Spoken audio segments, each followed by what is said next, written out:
Então, Cláudia, nós temos aí já 2 líderes indicados, né? O senador Eunício, líder do PMDB, o senador Álvaro Dias, líder do PSDB, mais uma vez. Essas indicações de liderança acontecem sempre, elas têm que acontecer já nessa primeira semana? É muito provável que sim, né? Que todas aconteçam logo nesses primeiros dias, se não hoje, né? Porque para a terceira sessão preparatória, interessante que a Constituição fala em sessão preparatória e o nosso regimento fala em reunião preparatória. Mas para a nossa terceira reunião preparatória, normalmente os líderes se reúnem para ver a distribuição de cargos. Então é importante que já tenham essas lideranças, né, já definidas. E o trabalho já começa amanhã. Né? Esse é que é um fato concreto. Então as lideranças normalmente elas já indicam logo cedo, né, na legislatura os seus líderes. Inclusive porque os líderes eles vão ter que indicar nessa sessão que começa daqui a pouco, né, os integrantes da mesa diretora. Exato, né? Os candidatos, né, aos diversos cargos na mesa. Isso é o que acontece, né? Essas definições de liderança. Uhum. Então vamos ver um pouquinho aí, uma matéria aí sobre as bancadas aqui no Senado. O Senado está renovando 1/3 da composição da casa, né? 2 partidos deixam de ter representante na casa e 8 têm suas bancadas reduzidas, entre eles as 3 maiores legendas. Veja como ficará a distribuição das forças partidárias no Senado. Com a renovação de 1/3 das vagas, o Senado terá 15 partidos, um a menos que a última legislatura. As 3 maiores bancadas permanecem com PMDB, PT e PSDB. Mas eles perdem senadores. O PMDB cai de 20 para 19, o PT de 14 para 13 e o PSDB de 12 para 11. Os grandes partidos obtiveram as maiores bancadas entre esse terço que foi eleito. Nós tivemos também uma participação dos partidos pequenos, mas ela refletiu em grande medida a distribuição que já havia na casa. O PCdoB também diminui a bancada em 1 representante, mas o partido que mais perde senadores é o PTB, 3. Já o que mais cresce é o PSD, que ganha 3. O PSB sobe de 4 para 6 cadeiras. Esse crescimento de partidos médios é um fenômeno que aconteceu no Senado e na Câmara. Foi uma decisão da população no sentido de, vamos dizer assim, pulverizar mais ou reduzir um pouco a importância desses partidos que há anos lideram ou se revezam na presidência do Senado. PDT, Democratas e PR ganham 1 senador cada. O PP se mantém com 5. PSOL, PRB e PSC continuam com apenas 1 cadeira e o PPS volta a ter 1 senador. 2 partidos perderam seus representantes no Senado, o PROS e o Solidariedade. Cláudia, essa questão das bancadas aí, a gente viu como que ficaram as bancadas. Baseado nisso, nessa proporcionalidade de bancadas, como é que fica a mesa? A Constituição, ela fala que a proporcionalidade deve representar tanto quanto possível, e a Constituição ela é sábia. Ela fala tanto quanto possível a composição total do Senado. Né? Então, conforme o número de cada partido, será o número da composição da mesa. E também o que acontece nas escolhas das presidências e vice-presidências das comissões. Porque muitas vezes se faz uma chamada casada entre a divisão de partidos nas mesas e nas comissões. Né? Agora, no Senado, há muitos anos, tem-se feito a proporcionalidade pura, ou seja, a proporcionalidade partidária, conforme saiu das eleições, né? Apesar da Constituição falar em proporcionalidade de partidos ou blocos. Uhum. Com a saída da senadora Cátia Abreu para o Ministério da Agricultura, o PMDB contará com 18 senadores na prática, ao invés de 19, já que o suplente que assume a vaga dela, Donizete Nogueira, é filiado ao PT. Com isso, o Partido dos Trabalhadores passa a ter 14 senadores em exercício para o próximo mandato. Mas para a composição de bancadas, vale o partido do titular da cadeira. Bom, é isso que a gente está falando aí. Agora vamos ver mais uma vez voltar com a Mariana Abreu, que está no túnel do tempo. Mariana, é com você. De novo, a gente conversa agora com Dário Berger, de Santa Catarina, primeiro mandato no Legislativo. Senador, bem-vindo. Quais são as suas expectativas para esse mandato e quais as prioridades? Bem, em primeiro lugar, é um misto de muita alegria, muita honra por ter sido distinguido pelo povo de Santa Catarina e, evidentemente, com o peso da responsabilidade que pesa sobre os meus ombros para exercer um mandato tão importante na defesa dos interesses de Santa Catarina e do Brasil. Os temas mais relevantes são aqueles já conhecidos da pauta do Brasil e de Santa Catarina. A questão da logística do país, por exemplo, tudo aquilo que traz crescimento econômico, desenvolvimento, geração de oportunidade de emprego, terá prioridade na minha atuação, como rodovias, modernização dos portos, mobilidade urbana, aeroportos, enfim, essas questões todas, energia agora e água que devem entrar na pauta do Senado, que são muito importantes, são pautas que merecem, vamos dizer assim, uma reflexão muito grande, um planejamento estratégico para que a gente possa preparar o Brasil para as futuras gerações. Eu defendo a melhoria da qualidade dos serviços públicos também, tão reclamada recentemente pela própria população, como saúde, educação, mobilidade urbana, segurança pública, dentre outros serviços que a população está a exigir de nós. E também, como não poderia ser diferente, discutir as reformas que há 20 anos se discute e que elas não saíram do papel até hoje. Mas acho que nada resiste uma ideia cujo tempo chegou. Isso não é meu, mas e eu acho que a reforma política, a reforma tributária, o novo pacto federativo, é visível hoje o empobrecimento dos municípios catarinenses e brasileiros.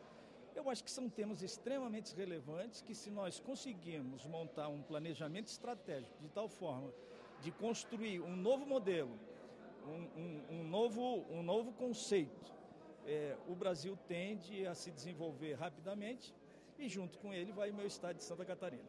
O governo vai precisar do apoio da base para conseguir passar algumas reformas, até investir em infraestrutura, que é uma das prioridades, PAC, mobilidade urbana, tendo em vista que também é um ano de aperto, né? Menos recursos vai ter que se fazer o mesmo ou mais, né? A minha vida sempre foi pautada por fazer mais com menos, né? Utilizando a criatividade, a força de vontade, a união de esforços para que a gente possa atingir os objetivos. Eu venho para o Senado para fazer o que sempre fiz na minha vida, para ajudar, para somar, para construir, para que a gente possa, no futuro, nos orgulharmos da nossa passagem por essa importante missão que nos foi outorgada. Portanto, questões conjunturais, emergenciais do governo, que sejam necessárias para o desenvolvimento do país, evidentemente que terá o meu apoio. Obrigada, senador, e bom trabalho. Obrigado. Voltamos ao estúdio. Obrigada, Mariana. Então, lembrando que daqui a pouco, né, vai ser aberta a sessão, ou melhor, a reunião, onde tomarão posse os 27 novos senadores. Cláudia, quem preside essa reunião? Certamente, a de hoje será o presidente Renan Calheiros. Né? Nós já temos imagens ali atrás. Bom, hoje, então, como você estava dizendo, o presidente Renan Calheiros. Presidente Renan Calheiros, porque preside a reunião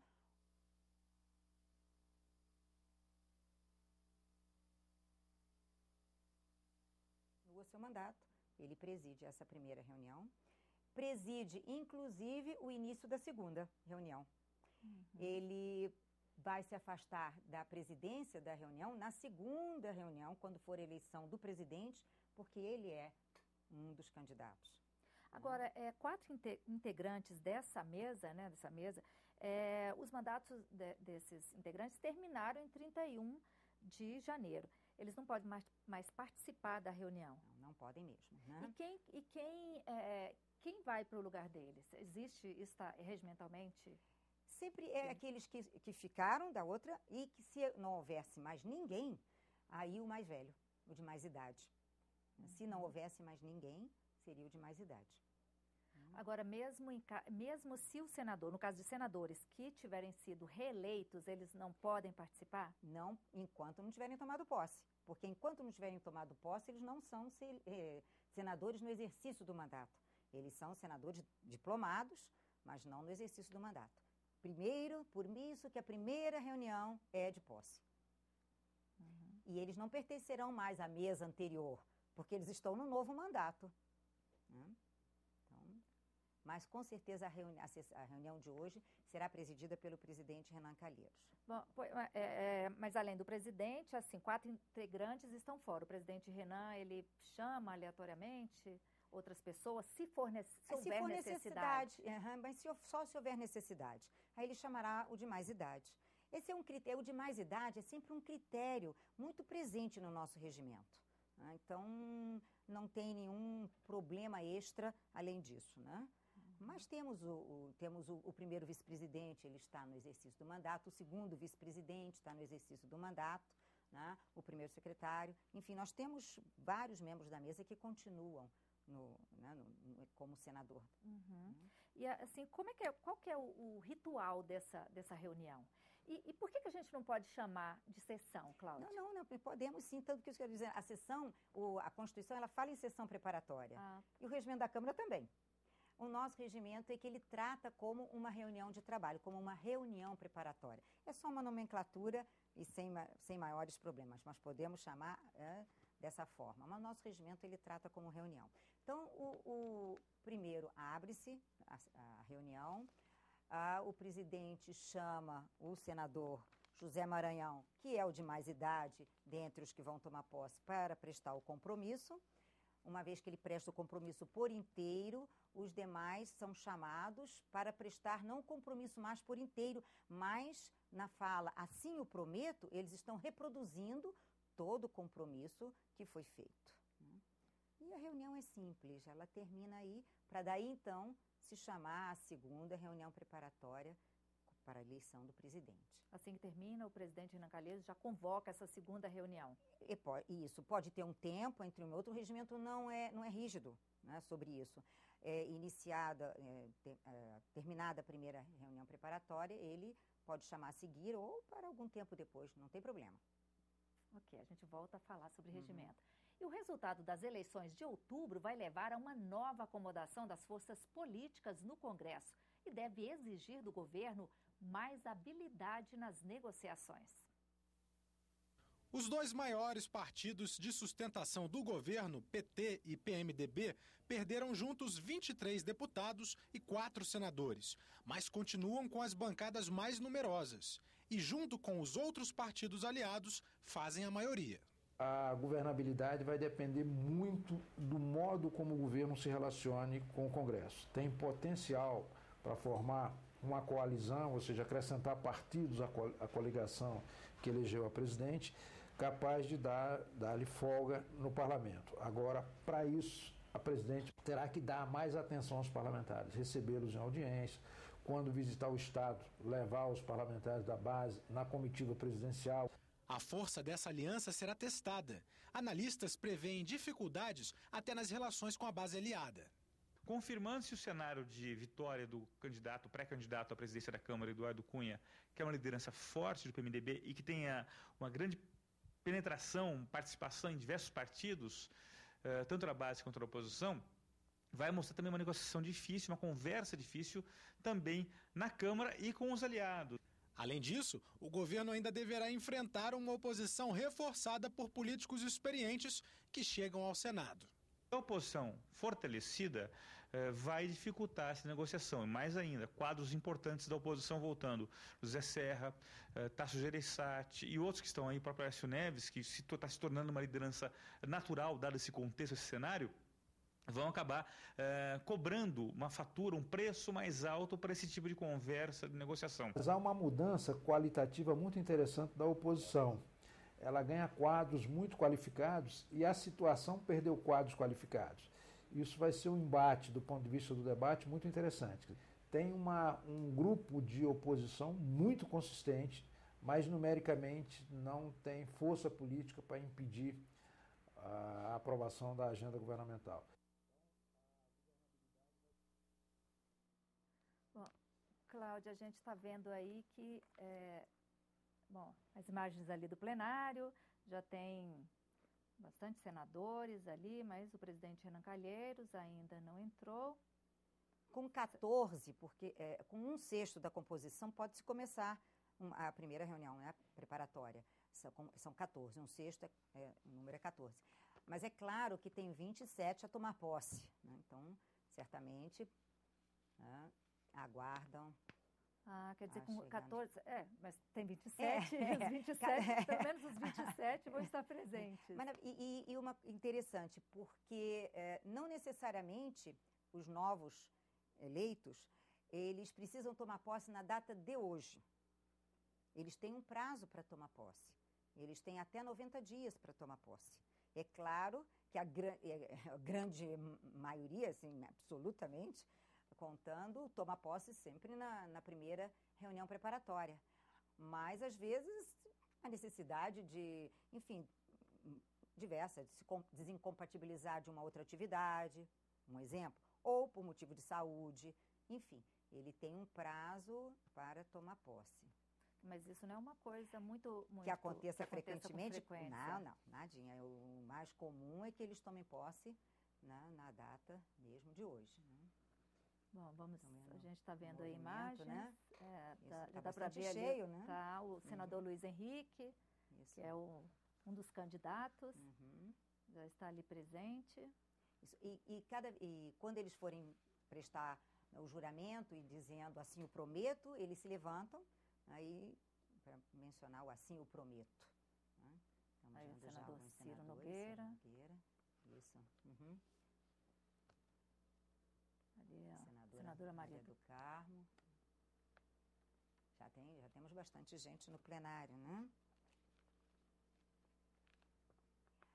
Amanhã, então, hoje nós abrimos a legislatura, a 55ª legislatura. E amanhã abre-se a primeira sessão legislativa ordinária da 55ª legislatura. São dois conceitos diferentes. O que é legislatura, que é aquele trabalho de 4 anos, e o que é sessão legislativa. A sessão legislativa é o ano de trabalho.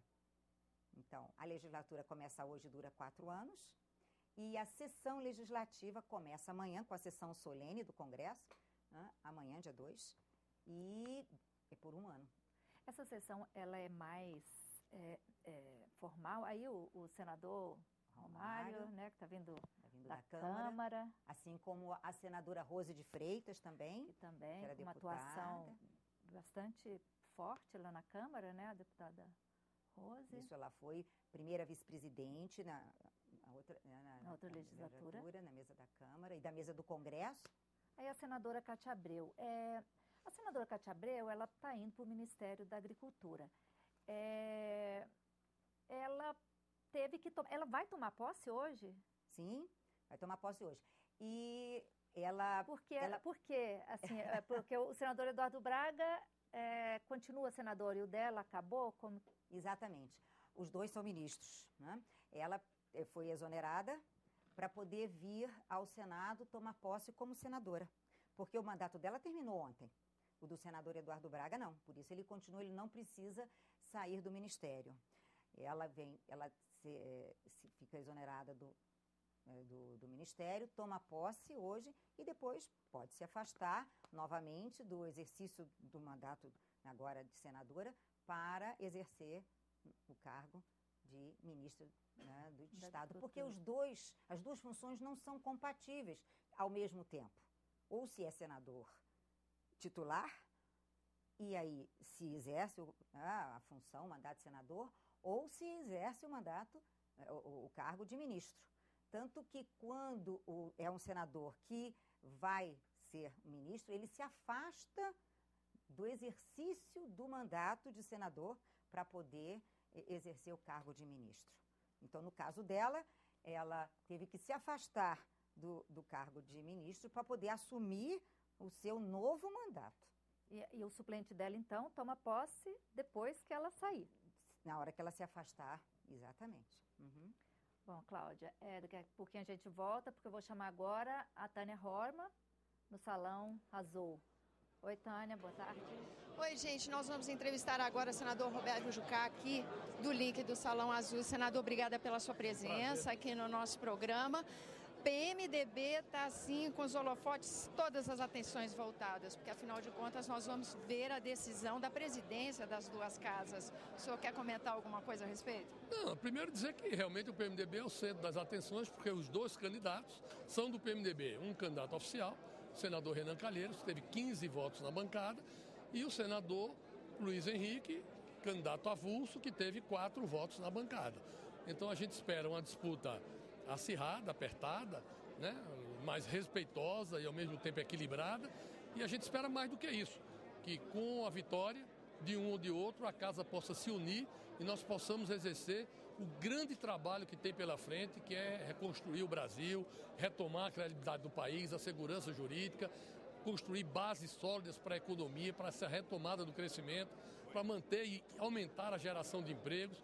Então nós temos aí uma agenda econômica forte e também uma agenda de reformas políticas, porque a população tem cobrado isso e nós vamos conduzir esse processo de reforma aqui pelo Congresso. Então o ano promete, vai ser um ano de muita discussão, de muitos embates, de muito trabalho, mas o Congresso, especialmente o Senado, não vai se furtar, não vai deixar de fazer a sua parte de forma forte, ágil, rápida e competente. O senador Renan Calheiros também já se manifestou sobre preocupações do ano de 2015, um ano tão delicado. Estão em xeque questões antigas que já tramitam na casa há algum tempo, né? A reforma tributária, a questão de ICMS, direitos trabalhistas, reforma política. Há um novo ambiente, o senhor está otimista? Porque as questões não são novas, né, senador? Na verdade, por exemplo, se nós pegarmos a reforma política, nós já aprovamos 2 vezes aqui no Senado a reforma política e ela empancou na Câmara dos Deputados. A questão da reforma tributária, nós temos que tomar alguns procedimentos de facilitação e simplificação tributária, mas é difícil nesse quadro de não crescimento, nesse quadro de dificuldade econômica, nós partimos para uma reforma tributária ampla, porque isso gera desequilíbrio nos estados. Então é difícil essa solução. A questão da federação, fortalecimento do princípio federativo, a melhoria das condições dos estados e municípios, isso também tem que ser perseguido, tem que ser procurado, porque essa é uma dificuldade hoje muito forte no nosso país. Então, desafios não faltam, mas eu diria que aqui no Senado e no Congresso existem experiências, existem biografias, existem, enfim, capacidade de trabalho instalada para enfrentar esses desafios e junto com o governo e também com o judiciário, quer dizer, em harmonia com os 3 poderes, a gente poder, como eu disse, transformar o Brasil, avançar e melhorar esse país. Senador, obrigada pela sua participação aqui no nosso programa. Então, devolvemos para os estúdios. Obrigada, Tânia. Bom, 2 candidatos, 2 do PMDB. É normal sempre, em algum momento, assim, que você se lembre, Cláudia, apenas um candidato ou, na maioria das vezes, tem 2 candidatos disputando? Eu fiz um levantamento de 81 para cá, nós tivemos 9 vezes mais do que um candidato, né? E, inclusive, em 2001, nós tivemos 3 candidatos. O senador Jader Barbalho, que acabou sendo eleito, Arlindo Porto e Jefferson Pérez. Então, todas as vezes que nós temos um candidato, a eleição pode se fazer no painel, é o que tem acontecido, o painel, e é rápido. Agora, quando se tem mais do que um candidato, nós temos que ir para a cédula. E aí é um processo bem mais demorado. Porque há que se chamar, né, todos os senadores já a votar. É uma votação secreta, porque é uma eleição, né? E então ela é mais demorada, sim, né? Mas várias vezes, né, nós tivemos mais do que um candidato. Do mesmo partido, pelo que eu tenho levantado aqui, não. Então a disputa vai ser feia hoje. Vai ser interessante. Vai ser interessante. Interessante. Bom, a Câmara Federal reelegeu mais da metade dos deputados da legislatura anterior nas eleições de outubro. No total, serão 28 partidos, o que deve dificultar a aprovação de propostas no Congresso. O número é impressionante. 28 partidos políticos vão dividir as vagas na Câmara dos Deputados, 6 a mais do que na legislatura anterior. Uma verdadeira sopa de letrinhas. O PT tem a maior bancada, com 69 parlamentares. O PMDB, que no Senado é a maior legenda, na Câmara fica em segundo, com 65 deputados. O PSDB tem 54, PP 38, PSD 36, PSB e PR, 34 cada. O PTB tem 25 parlamentares. PRB e Democratas, 21 cada. O PDT tem 20. Solidariedade, 15. PSC, 13. PROS, 11. PPS e PCdoB tem 10. PV, 8. PSOL e PHS, 5 cada. PTN, 4. PRP e PMN, 3. PEN, PSDC e PTC, 2 deputados. E o PTdoB, o PSL e o PRTB têm 1 parlamentar cada. Para este consultor do Senado, o excesso de partidos prejudica a democracia. Nós temos hoje uma situação na Câmara em que as 2 maiores bancadas, PMDB e PT em primeiro lugar, o PMDB em segundo, elas estão em torno de 13%. Somadas as duas, elas representam 25%.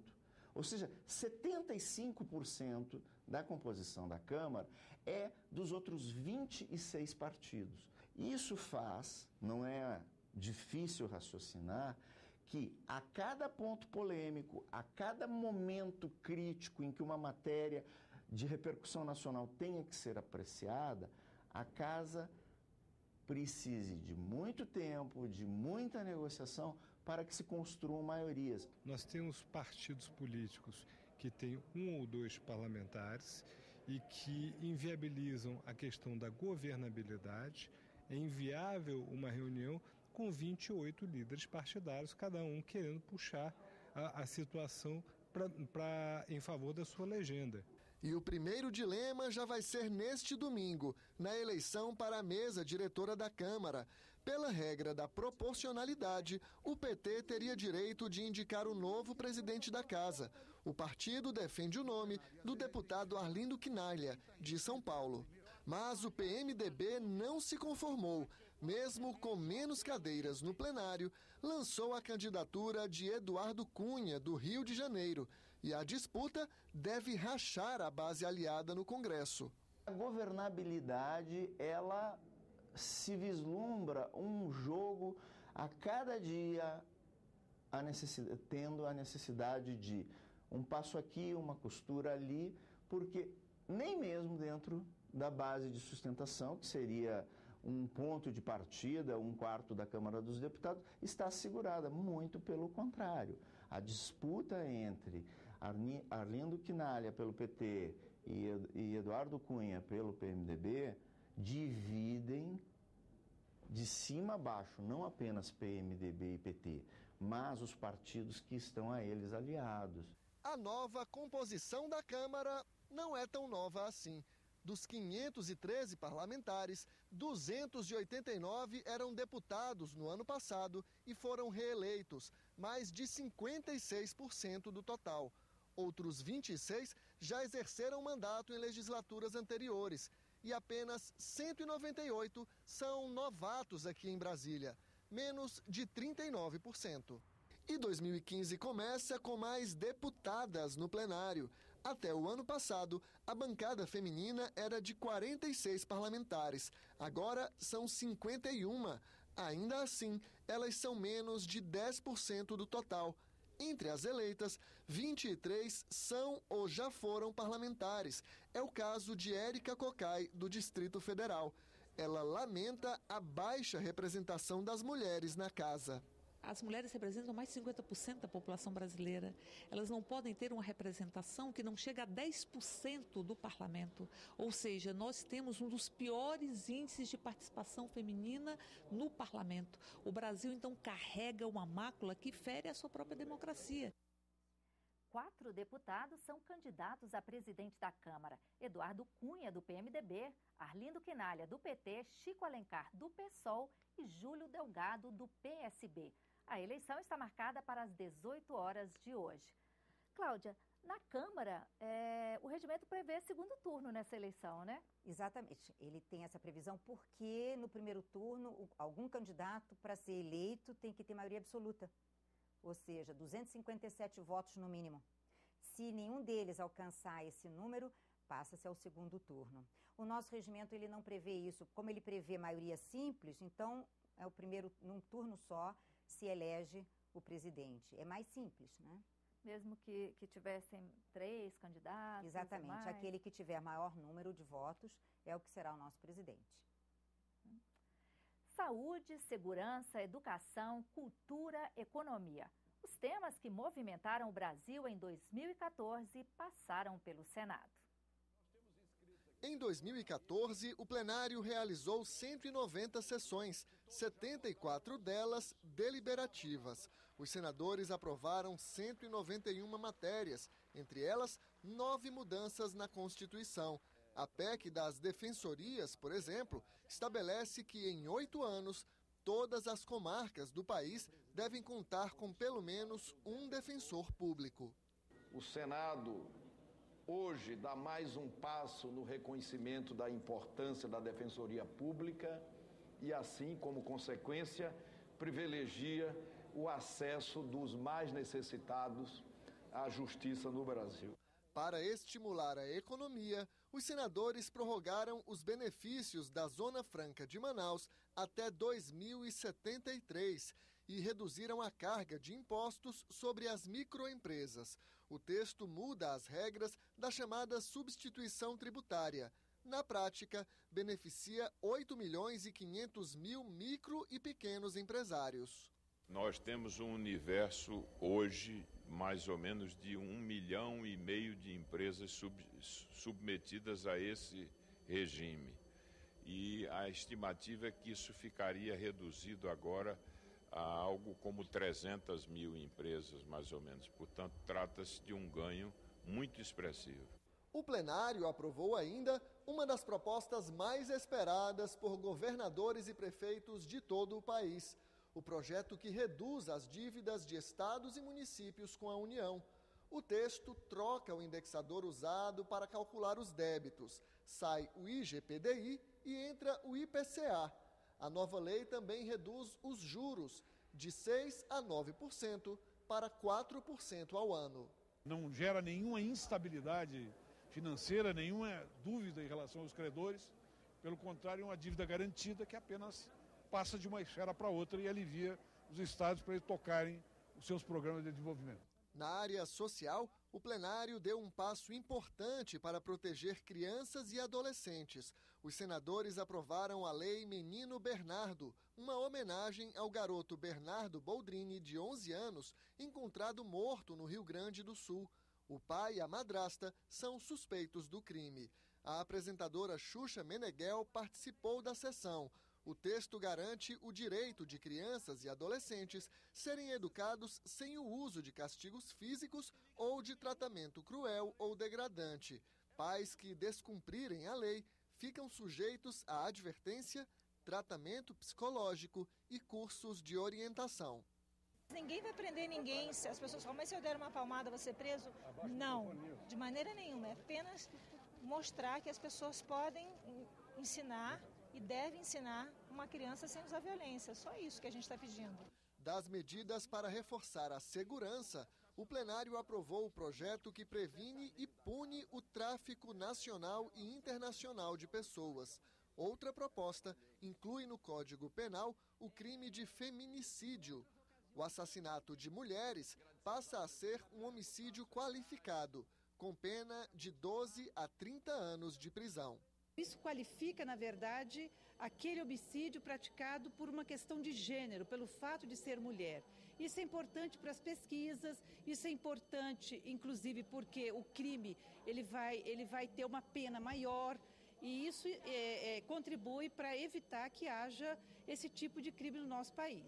Ainda na segurança, o plenário ampliou de 4 para 5 anos a pena para o crime de contrabando e reduziu o prazo para a destruição de drogas apreendidas pela polícia. Em vez de esperar o fim do processo, a incineração deve ocorrer em 30 dias. Nesse intervalo, a droga pode ser roubada, furtada por uma quadrilha, por um policial corrupto, por um funcionário público. O Senado criou ainda o piso salarial dos agentes comunitários de saúde. Todos os profissionais do país devem receber R$ 1.014 por 40 horas de trabalho semanais.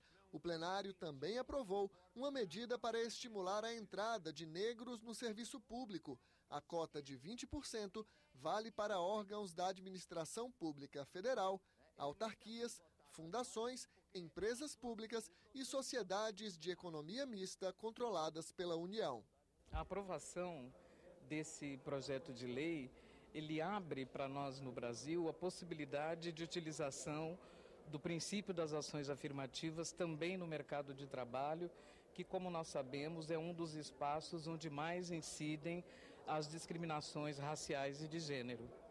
Os senadores aprovaram a Política Nacional de Cultura Viva, que estimula a produção e a difusão da arte no país. E para resgatar uma dívida histórica, o plenário concedeu pensão vitalícia de 2 salários mínimos aos ex-integrantes do Batalhão Suez. A tropa brasileira foi responsável por manter a paz e a segurança entre Israel e Egito em 1956. Os senadores também concederam indenização de R$ 25 mil aos seringueiros que trabalharam na extração da borracha da Amazônia durante a Segunda Guerra Mundial. Dedicar uma vida, não apenas no esforço de guerra, mas dedicar uma vida à conservação, à preservação do maior patrimônio do povo brasileiro, que é a floresta amazônica e a região amazônica. Vamos voltar agora ao Túnel do Tempo, onde está a repórter Mariana Abreu. Mariana, é com você. Dinalva, eu converso agora com o Ronaldo Caiado, que teve 5 mandatos como deputado federal antes de vir agora para o Senado, eleito nas últimas eleições. Senador, quais as propostas para esse mandato aqui no Senado? Primeiro, nós temos que discutir essa situação escandalosa com que vive o Brasil, com todo esse processo de corrupção de Petrobras, de BNDES, fundos de pensão. Também trazer propostas como projetos na área da saúde, como médico que sou, a necessidade de ampliar o financiamento do setor de saúde, só para a população ter uma ideia. O desvio em corrupção da Petrobras foram 88,6 bilhões de reais, exatamente o valor com que o Ministério da Saúde recebe para fazer o atendimento de toda a população brasileira durante um ano. Veja a gravidade e a extensão desse processo de corrupção. Discutir a área da segurança pública, mas sem dúvida alguma, debater uma matéria que já venho de algumas legislaturas na Câmara colocando em votação, que é exatamente a reforma política. Se nós não mudarmos o atual sistema e mudarmos com regras rígidas, de uma forma a promover uma mudança substantiva para que o sistema eleitoral brasileiro possa ser, de uma certa maneira, bloqueado da ingerência direta do poder financeiro e das máquinas de governos, nós vamos ver cada vez mais o processo se deteriorar e cada eleição e cada legislatura sendo acompanhada não só da posse, mas também com várias instalações de CPIs, como eu acabo de colocar neste momento. O senhor acredita, então, que essas CPIs elas devem continuar para esses próximos anos? Por parte dos democratas, terá total apoio. Nós, como líder que fui indicado agora pela bancada do meu partido, eu quero deixar claro que no decorrer dessa semana eu entregarei a assinatura de todos os 5 senadores para que possamos instalar imediatamente a continuidade da CPI da Petrobras. Senador, o senhor falou de temas importantes como saúde, os investimentos, até educação, infraestrutura, tudo isso num período em que talvez vai se contar com menos recursos, né, de aperto financeiro. Mas nós temos que discutir isso. Por que isso não foi desenhado na campanha eleitoral? Isso aconteceu de última hora?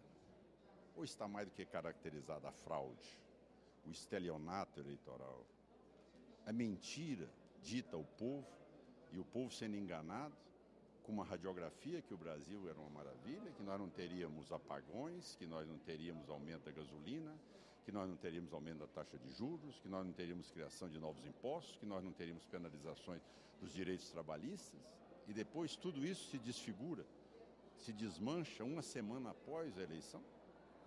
Então, quer dizer, qual a credibilidade tem esse governo para propor essas mudanças? Qual é a condição dele de poder alavancar? Tanto é que você viu que a presidente da República desapareceu. Ela simplesmente se omitiu de todos esses comunicados à nação. No momento em que era campanha, era ela que acusava o opositor de queria praticar tudo isso. No momento que ela ganha, ela manda com que seus ministros encaminhem as más notícias e esse pacote de maldades à sociedade brasileira. E a partir daí, nós temos que agora achar uma alternativa para ela? Não, isso aí não dá para nós continuar. Mas continuar assim, o que prevalece é que a mentira, então, tem bons resultados nas campanhas eleitorais. E nós não podemos deixar com que isso seja a tese. Senador, obrigada pela entrevista e bom trabalho aqui no Senado. Nós conversamos com o senador Ronaldo Caiado, do DEM do Goiás. Voltamos aos estúdios. Obrigada, Mariane. A gente vai chamar agora a Tânia Horman no Salão Azul.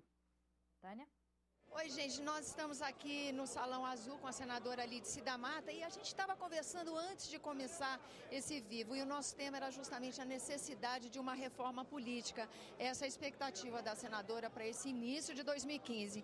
E a senhora defende uma reforma política que comece neste semestre, né, senadora? Por quê? Eu defendo que a gente deixe de ficar discutindo a metodologia da reforma política e inicie substantivamente o debate sobre a reforma política no Congresso Nacional, definindo um prazo para sua votação. E vamos definir 3 pontos centrais da reforma política. Eu penso que o financiamento de campanha, que a cláusula de desempenho partidário, são 2 pontos, por exemplo, que votados modificarão profundamente o ambiente político no Brasil.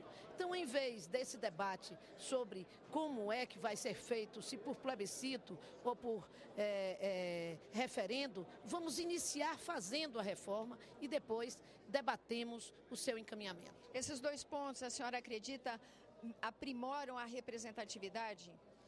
É por isso que a senhora defende esse? Exatamente por isso. Eu acho que o grande desafio é fazer com que a representação política do Brasil, ela se aproxime do povo brasileiro. E não pode haver uma representação política próxima do povo brasileiro num sistema eleitoral que impede as mulheres, que impede homens e mulheres negras, que impedem aqueles que não são milionários de estarem participando do processo político eleitoral. Reforma política já para democratizar o acesso do povo à representação política. Senadora, como coordenar um trabalho desse entre as duas casas? Porque reforma política é tema recorrente. No início do outro governo da presidenta Dilma já houve um esforço dessa casa nesse sentido, que não prospera quando vai à Câmara. Haveria dessa vez, além da redução de pontos a pontos muito estratégicos, alguma articulação para que esse encaminhamento seja produtivo? Claro, eu acho que para que ela ocorra é preciso haver um nível de diálogo intenso entre a Câmara e o Senado.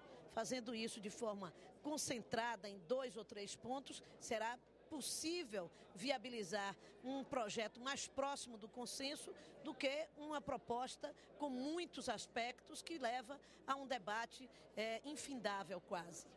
Fora isso, 2015 promete desafios históricos, né? Sem dúvida nenhuma, 2015 está sendo marcado pela economia, pelo debate da economia, e o Senado terá que dar a sua contribuição nisso. Essa é uma casa que representa a federação e nós não podemos continuar sem debater o Pacto Federativo no Brasil, sem buscar um formato que leve a uma participação maior dos municípios e dos estados naquilo que é produzido pela nação. Senadora, muito obrigada pela sua participação aqui no nosso programa. Gente, terminamos a entrevista e estamos encaminhando de volta para o estúdio. Obrigada, Tânia.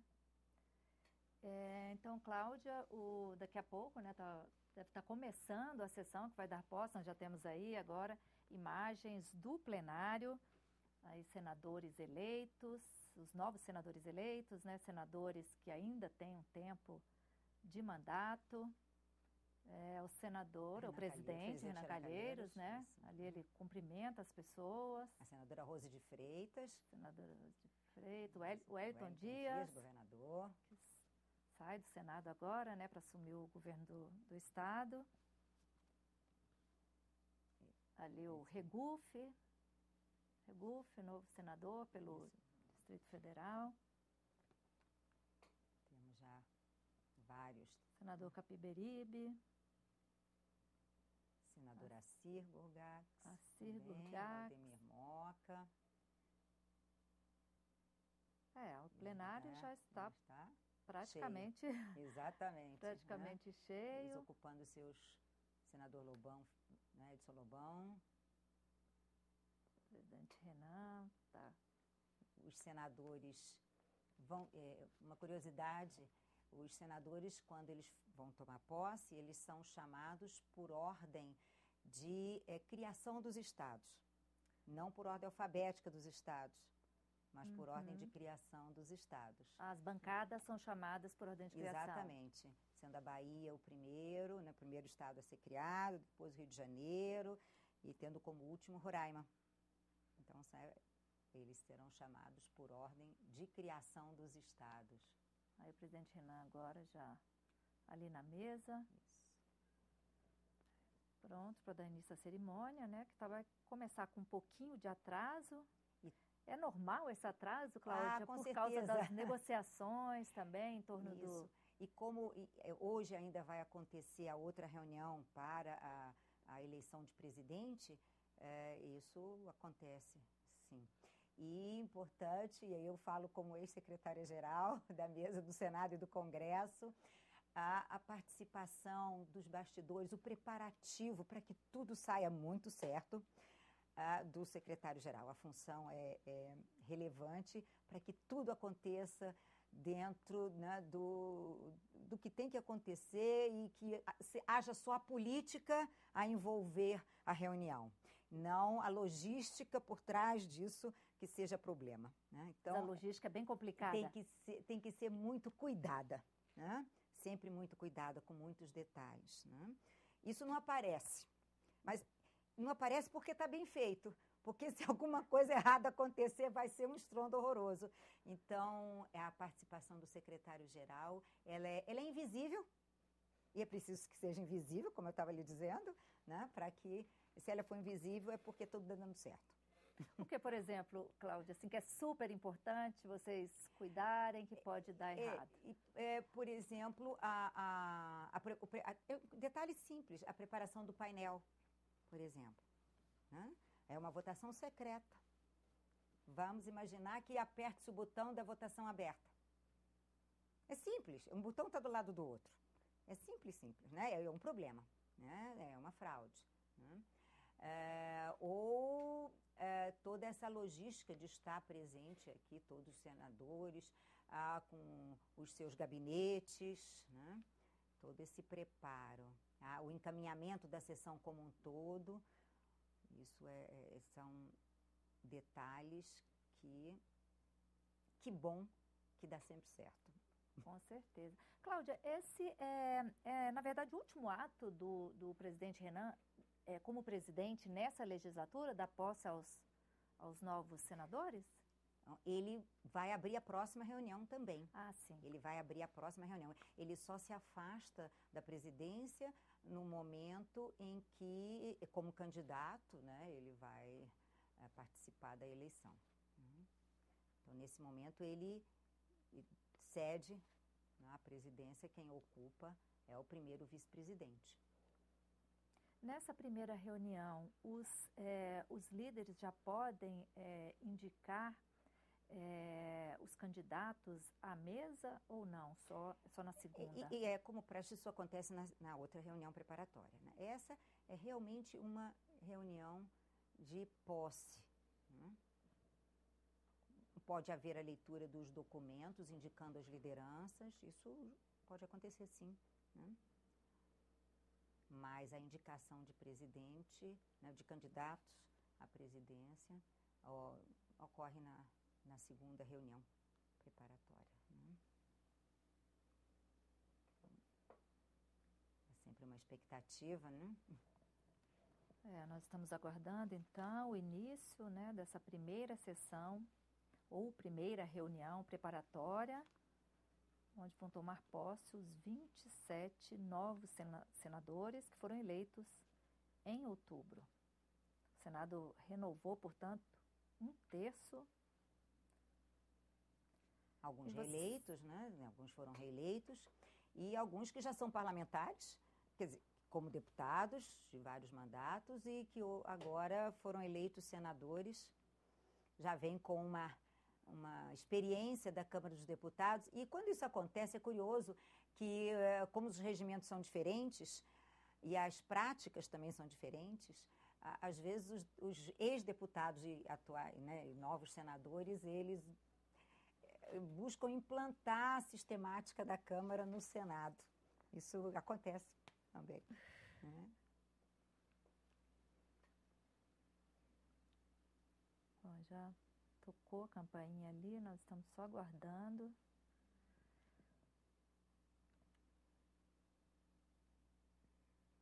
Bom, e nesse momento começa a primeira reunião preparatória, né, que dará posse aos novos senadores eleitos em outubro.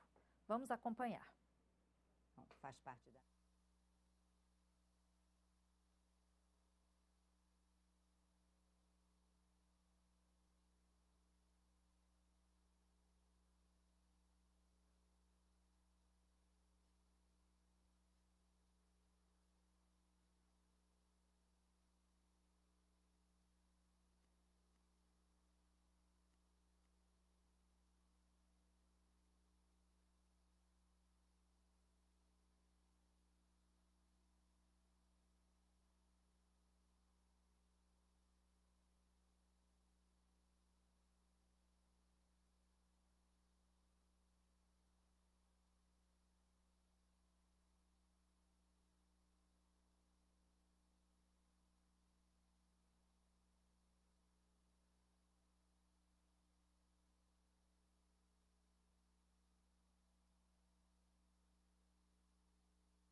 Então, a mesa já está se compondo.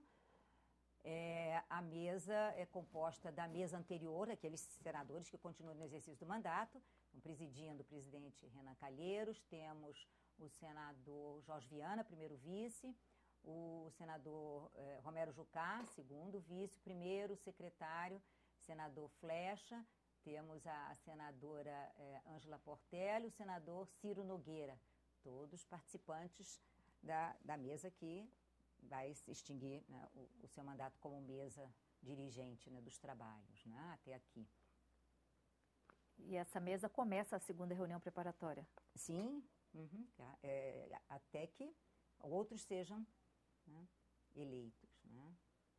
Começa a segunda e começa a terceira, né? Sim, a segunda somente para o presidente, né, e a terceira. Então,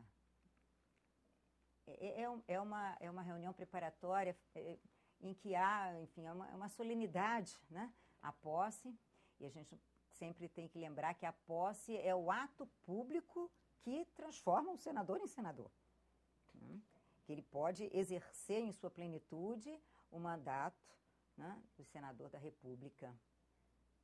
Acontece na reunião preparatória, se numa eventualidade em outras ocasiões, pode acontecer posse do senador, numa reunião também do Senado, uma sessão do Senado, a sessão deliberativa ou não deliberativa, eventualmente, se algum senador for tomar posse fora dessa data de hoje. E em recesso no gabinete do presidente. São os 3 momentos em que pode haver posse de senador. Agora, Cláudia, quando tem esse... Bom, acho que vai começar.